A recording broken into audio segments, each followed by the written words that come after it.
My next guest, I'm sure you all know, is a very outspoken, talented lady who hosts her own syndicated talk show called, strangely enough, The Oprah Winfrey Show. And she's going to be starring in a new movie called Native Son, which will be out in December. Would you welcome Oprah Winfrey?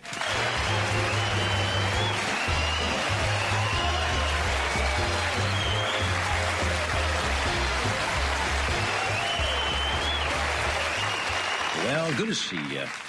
I've developed aphasia in the back. Wait. Yeah. Yes, I now have it. Yes. Well, I don't know why we got on that. You have, well, as long as you're out here, you have any phobias, any fears, superstitious about anything? No, I don't. But you know, I don't believe any of you tonight. Nobody has. I really don't.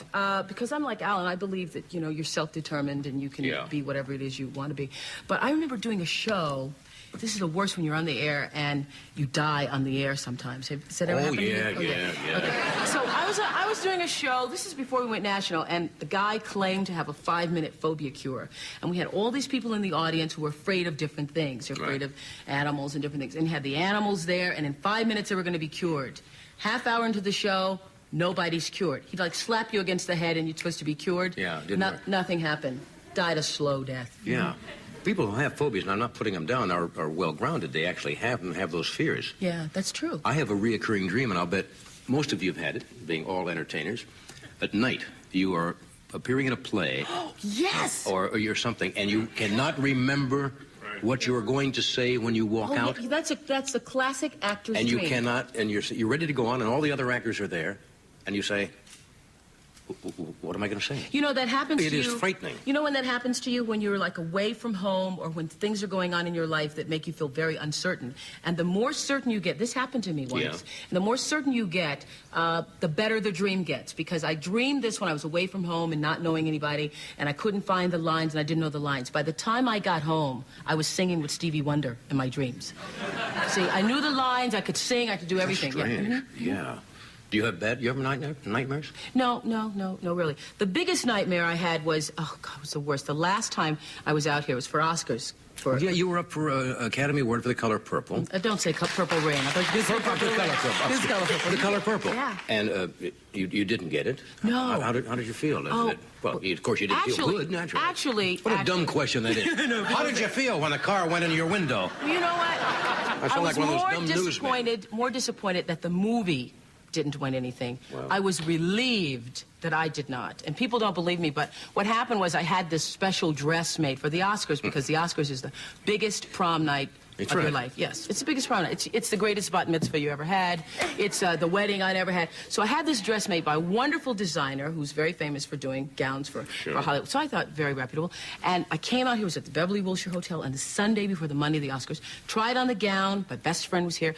The gown was fine. He said, but darling, I think I need to bring it in at the knee a little bit because that's the smallest part on me, the knees, he said. So I'd like to bring it in at the knee so it'll make your knees look very small. Okay. So I said, well, I don't know about this because I don't know if I can get the gown by tomorrow. He said, don't worry, I'll be there to dress you. The next day, I'm being done. Hair done, feet done, nails done. Everything can be done, I'm being done because it's the biggest night of your life. And so I said, I really don't have time to try on the gown. He says, don't worry, it's fine. When I go to try on the gown, it's 5 minutes to 4. You're supposed to be in your seat at 5 o'clock, okay? 5 minutes to 4, the gown does not go over my head. Oh, God. Yes, you understand, Roseanne. So I say to it's hard for Alan and I to relate to that. It doesn't go over my head. So I say to my friend Gail, I say, Gail, didn't this gown go over my head yesterday? She said, yeah, girl. So I knew I'm in trouble. So then she said, if I were you, I'd put it on from the bottom because you don't want to mess your hair because all the purple streaks. Yeah. I go to put it on from the bottom and it won't go on because what happened... Well, if it won't go over your head, how can it go over your bottom? Because I'm thinking I can pull it up. I see. Okay? So then... Technically, I don't understand these things. So, because we think, okay, it won't go over your head. Maybe it'll go on from the bottom. So... What happened was he took the seam in, or the seamstress took the seam in at the knee and used that same seam and went all the way up the thigh. Well, that doesn't make it. No, it doesn't make it. Knee and thigh measurements are not the same. So we're panicked at 4:15. It's 4:15 now, and we're looking for a seamstress to undo the dress and can't. So we decided, my girlfriend, the designer, the hairdresser, all the people who were there doing me, that I would have to lie down on the floor. My girlfriend took her foot and held my butt down. And the four of them pulled this gown on from the bottom. And I traveled to the Academy Awards on my back in the limousine. True. So I get to the Academy Awards, and the thing is, when you walk into the Oscars, there are not a lot of black people there. So you walk in, everyone turns around and say, who is it? Lionel Richie? No. Diana Ross? No. Who is it? Some girl in a tight dress. Yeah. So I walk in, and I cannot, literally, I'm like this, and I cannot get myself seated in the chair. So I'm half lying and half sitting, because this dress is a small down payment on a home. So the collar is a beaded collar. It's 12 pounds. Anybody ever sat in a tight dress? You sit in a tight dress with a collar, the collar rises, Johnny. Oh. A 12-pound collar that rises can kill you. I'd go crazy. So I'm lying in the chair for the Oscar. Steven Spielberg had said to me that there'll be 3.5 seconds where you will want the Oscar. I'm praying, God, Yes. let Angelica Houston get this. Let her get it. So as I'm sitting there, I believe in my own spirituality. I'm holding the collar, trying to look natural. And I hear the voice of God say to me, you are not going to win this Oscar because you cannot walk up the steps to get it. So I knew before you knew at home that I was not going to win the Oscar. I was relieved. Funny story. It's all fake, all fake. Yeah. I think, you know, there's a name for that. When you can't get your dress on over your head, but you can from the bottom. Check on that. Okay. That happens to a lot of women, though. I didn't know During that. the days of the jeans where you have to lie on the ground Yeah, to get your Calvin Kleins on. You all know, right? You used to be a newscaster, didn't you? Yeah, I mean, you delivered. Was that for now? I started out, you know, as a newscaster when I was 19 years old in Nashville, Tennessee. Was it one of those happy local newscast type of things? The worst. When you're covering stories, live shots, when nobody is live there but you. Yeah. And you're saying, you know, moments ago, this and that happened. And I ended up, you know, spending a lot of time covering local stories and doing, you know, cockatoos at the zoo and covering birthday parties with, you know, octogenarians and people who were 104 and 105 years old who didn't know it was their birthday. Yeah. You'd have to say, Mr. Jim, it's your birthday. But good experience. Yeah, great Good experience. experience. Great experience. You learn it. Oh, it's your what birthday? Yes, it is. We'll be right back. Stay where you are.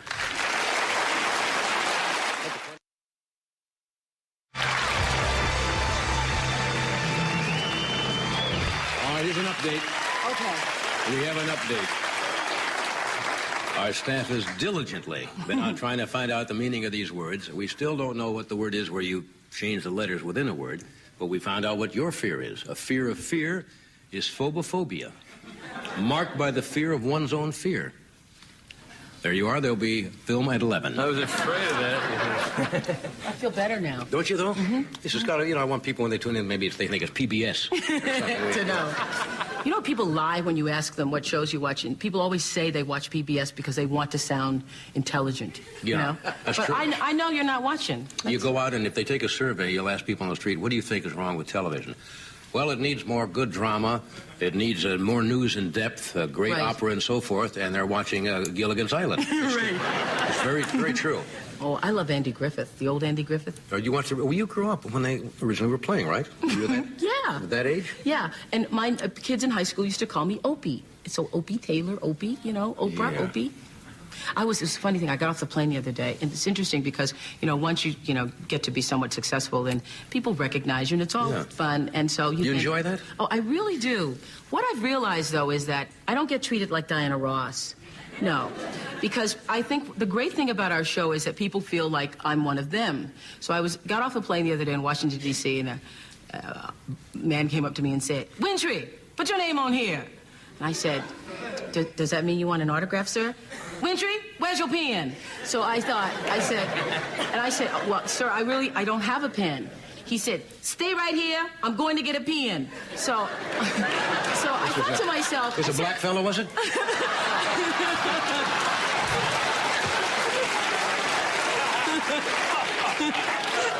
No, actually, no. No. So I said, okay, I'll stay here. And I thought to myself, does Diana Ross get told to stay here? Yeah.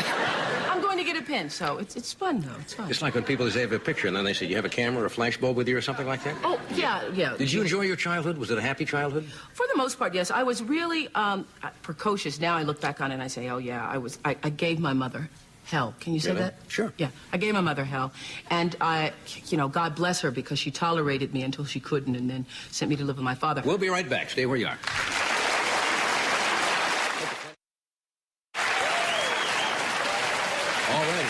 Time to thank you all.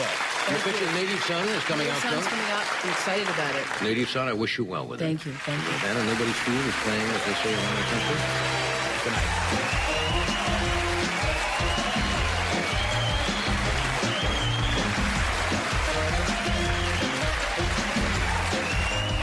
Well, good to see you. I've developed aphasia in the back. Wait. Yeah. Yes, I now have it. Yes. Well, I don't know why we got on that. You have, well, as long as you're out here, you have any phobias, any fears, superstitious about anything? No, I don't. But you know what? I don't believe any of you. My next guest, I'm sure you all know, is a very outspoken, talented lady who hosts her own syndicated talk show called, strangely enough, The Oprah Winfrey Show.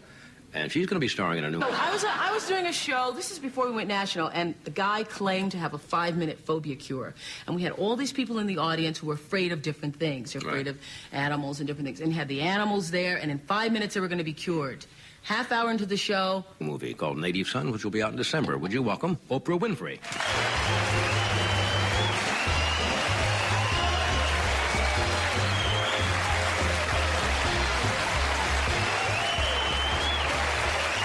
Tonight. Nobody No, has any... I really don't, because I'm like Alan. I believe that you're self-determined and you can be whatever it is you want to be. But I remember doing a show. This is the worst when you're on the air and you die on the air sometimes. Has that ever happened to you? Yeah. Okay.